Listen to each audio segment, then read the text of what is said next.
Now let us just quickly revise the contents of various folds, which I said they are most frequently asked.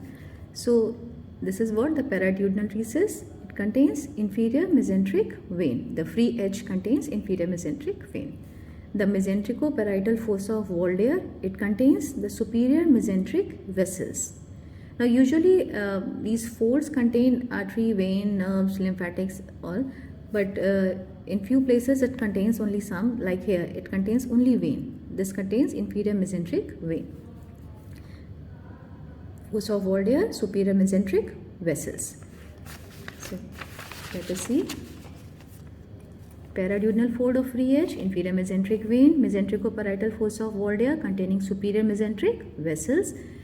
Superior ileocecal fold, if you remember, we had seen that it contained anterior cecal artery, which is a branch of ileocolic artery. Here I would like to revise other things also. Transverse mesocolon, it is supplied by middle colic vessel, which is a branch of superior mesenteric artery. So it contains, the transverse mesocolon contains middle colic vessels, lymph nodes, lymphatics and nerves related to it. Now sigmoid mesocolon. Sigmoid mesocolon, basically it contains sigmoid vessels and superior rectal vessels. If this is the sigmoid colon, then the vessels supplying it, the inferior mesenteric artery, you can say the coming inferior mesenteric artery. Inferior mesenteric artery continues as superior rectal vessel, and it between it gives branches to sigmoid. So there is sigmoid vessels and superior rectal vessels. Sigmoid vessels is branch of inferior mesenteric artery and superior rectal vessel is a continuation of inferior mesenteric artery. The next very important thing which we had already discussed, I would just sum up here, that is falciform ligament. The free edge contains ligamentum teres. It also contains paraumbilical veins and hepatic branch of superior epigastric artery. Paraumbilical veins, they drain into portal vein. And this hepatic branch of superior epigastric vessels, if you remember, superior epigastric vessels, branch of internal thoracic artery. Now let us come up to the greater omentum. For greater omentum, I would like to go through this image.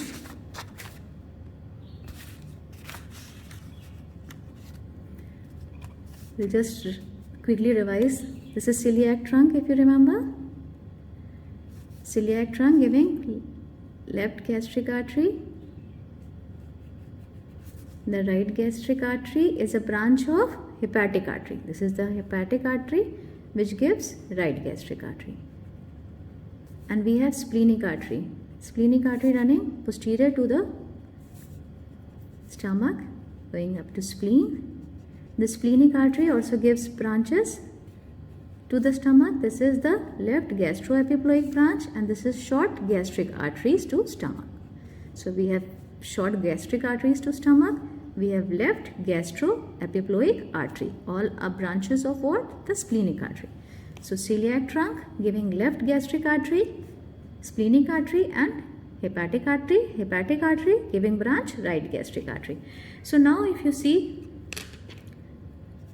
at the lesser curvature, the two vessels are what? Running between the lesser omentum are left gastric artery and right gastric artery. Similarly, at the greater curvature, the two vessels which are running is what? Left gastroepiploic artery and right gastroepiploic artery. It is a branch of gastroduodenal artery.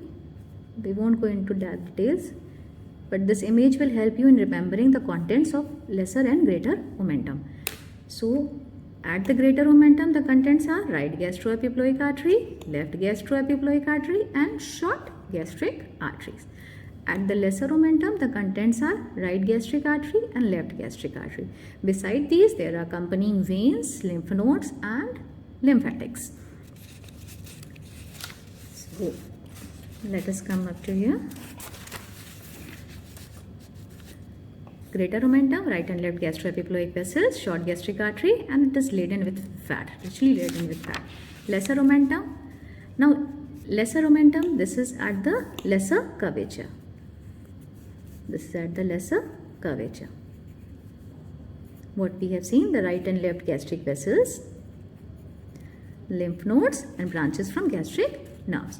Now at the free end of the lesser omentum, if you remember the relations of the epiploic foramen also, behind which lies the epiploic foramen. So at the free end we have the three structures, the portal vein lying posteriorly, then bile duct lying on the right side, and hepatic artery lying on the left side. Beside that we have lymph nodes, lymphatics and hepatic plexus of nerves. Now we'll come back to this diagram. Basically celiac trunk is a retroperitoneal structure. Aorta is retroperitoneal, so celiac trunk arises there. After that what happens? Why do you think that this artery goes upward and then it comes back to enter the stomach? Basically this portion lies behind the peritoneum. Here it gets the free edge to enter inside the two layers of lesser omentum. So this portion lies behind the lesser omentum, and from here it enters the lesser omentum. Similarly this portion also, it lies behind the lesser omentum, and then it enters between the two layers of lesser omentum. Now if these arteries lie behind the lesser omentum, what will they do? They will raise a fold from in the lesser omentum. If you see from inside, you can say, if you see from inside of the lesser sac, you can see a fold raised here because of this vessel running behind it. So inside the lesser sac, if you sit and see, you can see a fold raised because of this artery. This is what? This is left gastric artery. So there is a fold raised because of this left gastric artery here, and there is a fold raised because of this hepatic artery here. So these folds are called gastropancreatic folds. We have left gastropancreatic fold and we have right gastropancreatic fold. So what you can say, the left gastropancreatic fold is raised because of what? Because of left gastric artery. And the right gastropancreatic fold is raised because of what? It is raised because of hepatic artery. So we are here. Left gastropancreatic fold contains left gastric artery. Right gastropancreatic fold is because of hepatic artery. Now let us come up to another you must have seen lienorenal ligament and gastrosplenic ligament. These are also very frequently asked questions. Lienorenal ligament contains tail of pancreas and splenic vessels, and gastrosplenic ligament contains short gastric artery and left gastroepiploic artery. So we'll come here in this diagram, that will help you. Now in this diagram, this big structure, this is a transverse section. So this is liver, this is stomach, this is spleen, these are the two kidneys lying retroperitoneally. The blue one, here you can see, this is the parietal peritoneum, this is the visceral peritoneum of the liver. Coming back. Now this is not the place, this is at a level, you can say, this is not the place of epiploic foramen, so I have not drawn here. This is the second part of duodenum. This is second part of duodenum. Epiploic foramen is related to first part of duodenum. So again the parietal peritoneum forming the lesser gastrosplenic ligament here. This forms the gastrosplenic ligament, the visceral peritoneum of spleen, the lienorenal ligament here, and then the peritoneum, parietal peritoneum here. So kidney being the retroperitoneal structure. This is the lesser sac. This is the lesser sac. So this is the lesser sac. Here we have second part of duodenum, and just related to second part of duodenum is what? The pancreas. So this is the pancreas. Can get transverse colon also. Hepatic flexure of transverse colon here. This is the vertebrae where we will have paravertebral vessel muscles. Post-vertebral muscles. This is aorta, descending aorta. This is the inferior vena cava, and this is the portal vein. This is the portal vein. This is IVC. Hope this area is right. Now, gastrosplenic ligament, if we call, this forms the gastrosplenic ligament. The two layers, the two folds of peritoneum forming gastrosplenic ligament. Similarly here, this is what this forms the lienorenal ligament. I have greatly enlarged it so that I can draw the structure within it. So this forms the lienorenal ligament between spleen and kidney. This is the lienorenal ligament, and this is the gastrosplenic ligament. Now let us see the contents. So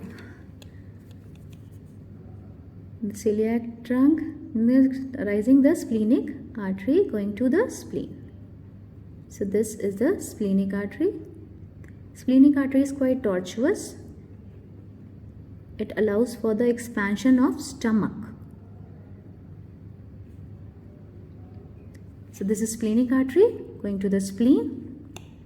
Now we have seen earlier that the splenic artery gives two branches to stomach, mainly two branches, which lie in the greater omentum. That is what? The left gastroepiploic vessel and the short gastric arteries. So we have left gastroepiploic vessels and the short gastric artery to the stomach here. Now splenic vein, if you see, splenic vein drains into portal vein. So we have the splenic vein here, draining into the portal vein.